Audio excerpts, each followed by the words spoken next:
Спонсор выпуска – анаболический стероид нового поколения оксихалометдролон от TrueFarm Kuwait. Мы скопировали и синтезировали главный секретный анаболик фабрики монстров массы бодибилдинга в Кувейте. TrueFarm. Мы производим только ядерные анаболические стероиды. Постоянно расширяем сеть дилеров.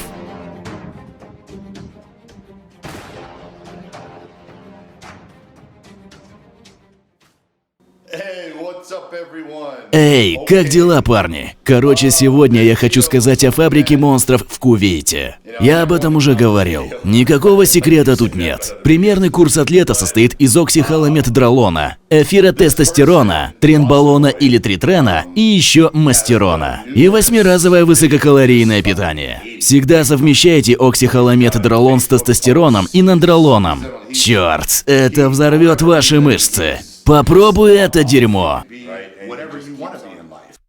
Спонсор выпуска – анаболический стероид нового поколения оксихалометдролон от TrueFarm Kuwait. Let's start with the superficial stuff.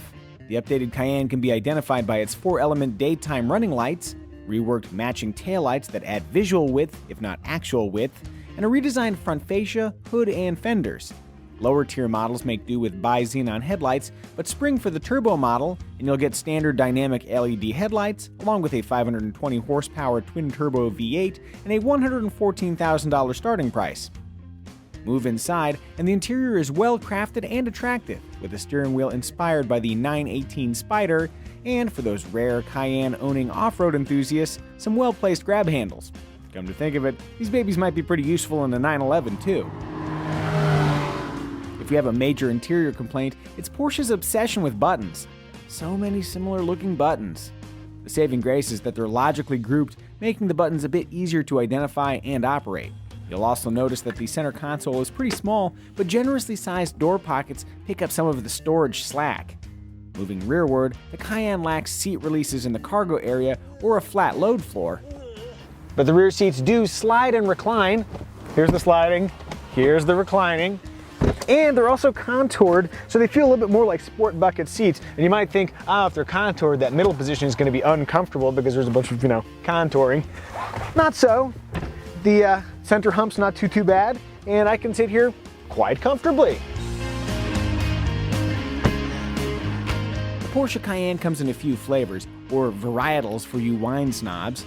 There's the Cayenne, Cayenne Diesel, Cayenne S, Cayenne GTS, Cayenne Turbo, and a Turbo S that'll do 0 to 60 in only 3.8 seconds.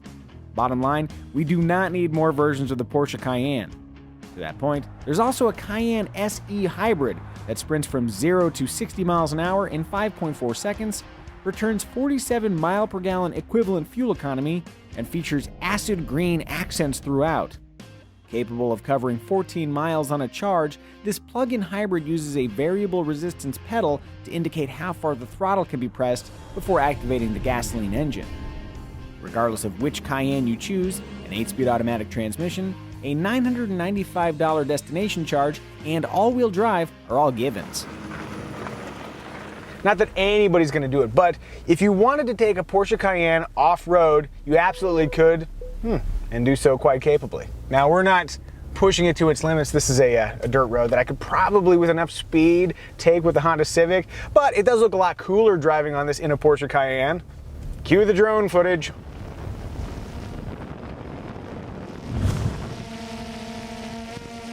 One of the things you see in the modern era that you didn't always see in the automotive world is the combination of ride comfort and excellent handling in the same vehicle. That's becoming a, increasingly common trait. But what's odd is to combine that in a vehicle like the Porsche Cayenne, which sits up a little bit higher. And yet, here I am, steering quite capably through this corner, and when the road straightens out, the ride will be pretty smooth too.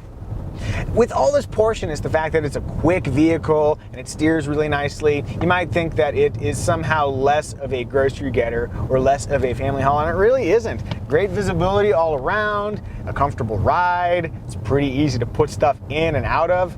You can take it to the Whole Foods, the Home Depot, the Target, and all sorts of other places that we can't show because we don't want to be sued by those people.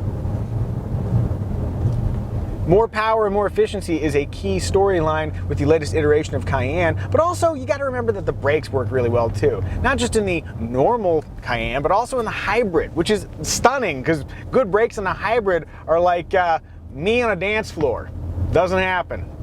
Speaking of the hybrid, it's not just the brakes that feel normal, everything feels normal. It has an 8-speed automatic transmission, moves up through the gears. You don't feel that transition when it goes from electric to electric and gas propulsion. It just feels like driving a normal SUV, except it's really, really quick and it's pretty efficient.